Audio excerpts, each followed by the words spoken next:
దేవుడు నా పక్షాన ఉన్నాడు. నా పక్షాన ఆయన నిలబడినప్పుడు నాకు భయం ఎందుకు?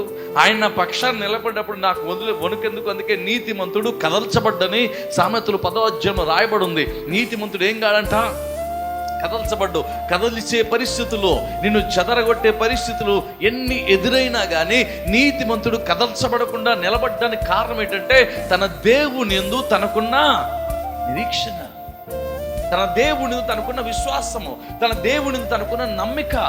ఎందుకంటే నా దేవుడు నా పక్షాన ఉన్నాడు. స్తోత్రం చెప్పండి. నేను మాట చెప్పనా, నీ కష్టాల్లోకి వెళ్ళినప్పుడు బంధుత్వం అసలైన బంధుత్వం తెలుస్తుంది. నువ్వు కష్టాల్లోకి వెళ్ళినప్పుడు అసలైన స్నేహం తెలుస్తుంది. నువ్వు కష్టాల్లోకి వెళ్ళినప్పుడు నీ ధనము నీకు ఎంత సహాయం చేస్తుందో తెలుస్తుంది. నువ్వు కష్టాల్లోకి వెళ్ళినప్పుడు డాక్టర్లు ఎంత మేలు చేస్తారో నీకు తెలుస్తుంది. నువ్వు కష్టాల్లోకి వెళ్ళినప్పుడు ప్రజలు నిన్ను ఎంత ఆదుకుంటారో ఆ నిజ స్వరూపాలన్నీ కూడా నువ్వు కష్టాల్లోకి వెళ్ళినప్పుడే తెలుస్తాయి.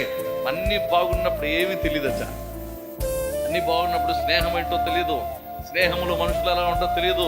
అన్ని బాగున్నప్పుడు బంధుత్వం ఎప్పుడు బాగానే ఉంటుంది. అందుకే దేవుని వాక్యం ఉంటుంది, నీకు ధనం ఉంటే నీ దరికి అందరూ దరిద్రం అయితే ధనం ఉంటేనే మనుషులు మారిపోతే, నీ కష్టాల్లోకి వెళ్తే మనుషులు ఎలా ఉంటారు? అందుకే దేవుని వాక్యం ఉంటుంది, మనుషులు నమ్ముకున్నట్టు కంటే కూడా యెహోవాను ఆశ్రయించుట మేలంట. స్తోత్రం చెప్తారా? కానీ మనం చేసేది ఏంటంటే మనుషుల్ని ఆశ్రయిస్తాం. ఎప్పుడు మనం చేసేది ఏంటి? మనుషుల్ని ఆశ్రయిస్తాం. దావీదు ఏనాడు ఏ మనిషి మీద ఆధారపడలేదు, ఏనాడు మనుషుల వైపు చూడలేదు. అతని ప్రతి స్థితిలో దేవుని వైపు చూస్తాడు. ఎందుకంటే దేవుడు తన పక్షాన ఉన్నాడు. ఎవరి పక్షాన ఉన్నాడు ఆయన? అందుకనే మన 46వ కీర్తనలో చదివిన మాట ఏంటి? దేవుడు ఆ పట్టణములో ఉన్నాడు, దానికి చలనము లేదట. ఏమన్నా ఇప్పుడు ఉంది 46వ కీర్తనలో? 46వ కీర్తన 5వ వచనంలో చూస్తే దేవుడు ఎక్కడున్నాడట? ఆ పట్టణంలో ఉన్నాడు, దానికి ఏముండదట? చలనం. చెప్పాలా? దేవుడు నాతో ఉన్నాడని చెప్పండి. నాకు చలనం లేదనండి.